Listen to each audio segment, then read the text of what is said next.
अध्यक्ष महोदय, धडगाव व अक्कलकुवा तालुक्यामध्ये 2000 मध्ये काम मंजूर झाले आहे। 36 काम आहे, पण आतापर्यंत कामे चालू केले नाही। असे जे ठेकेदार असेल त्यांच्यावर कारवाई करा आणि जे संबंधित इंजिनियर आहे त्याने दुर्लक्ष केले असेल त्यांच्यावर सुद्धा कारवाई करण्यात यावी।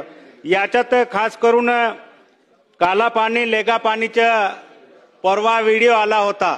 खांद्यावर एक चोकडली करून पेशंटला घेऊन जात होते। जर तेव्हा या भागात काम मंजूर असताना काम सुरू न केले असं ठेकेदारीवर फौजदारी गुन्हा दाखल करण्यात यावा।